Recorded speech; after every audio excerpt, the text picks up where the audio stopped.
From Keene in the Shire, the Liberty Media capital of the world, this is Daryl W. Perry, host of FPP Radio News for Tuesday, December 13th, 2016. Silver is trading at $17.13 per ounce. Gold is valued at $1,162 per ounce. Bitcoin is trading at 0.8 cents, and the average price of Bitcoin is $784.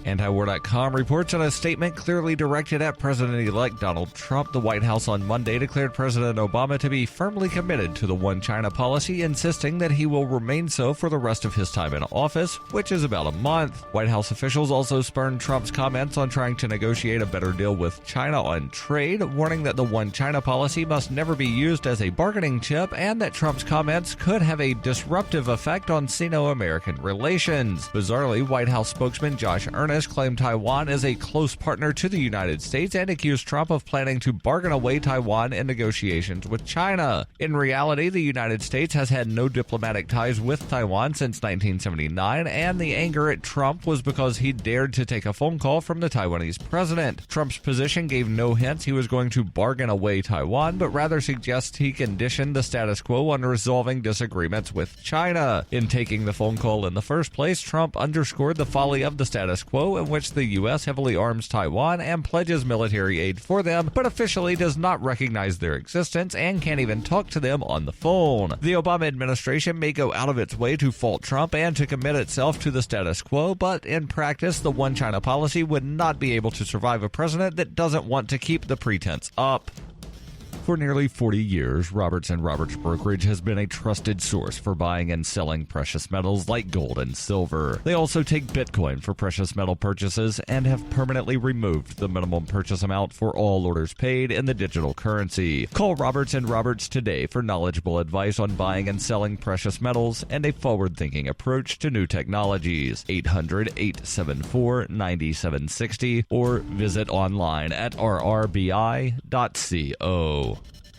UPI reports former Representative Chaka Fattah of Pennsylvania, who was convicted in June of federal corruption charges, was sentenced on Monday to 10 years in prison. Prosecutors had called for Fattah to be sentenced to up to 22 years in prison. Fattah resigned from Congress after being convicted of more than 20 counts of corruption, including conspiracy to commit racketeering, wire fraud, mail fraud, falsifying records, bribery, bank fraud, money laundering, and making false statements to financial institutions. Fattah told U.S. District Judge Harvey Bartell III during court, "The investigation and trial has been the most disappointing event in my 60-year life. I've helped tens of millions of people, and that has nothing to do with the fact that I've been found on the wrong side of these questions by a jury." Prosecutors said Fattah repeatedly bribed others and stole campaign contributions, charitable donations, and federal grant money. Fattah represented Pennsylvania's 2nd congressional district from the time he was elected in 1994 after serving in Pennsylvania's House and Senate for 12 years. Fattah was also ordered to pay $614,000 in damages and will be supervised for 3 years after his release. He is ordered to report to prison in January. In 2115 New England, there are no borders, no states, and no regulations, yet never has a more peaceful and prosperous place existed. But Mr. Drake's security company has seen better days. Faced with the prospect of waning power, Mr. Drake intends to replace the anarchy of New England with a government. But at what cost? And can anyone stop him? Anarchy in New England by Joe Jarvis is available from Amazon.com and all major bookstores.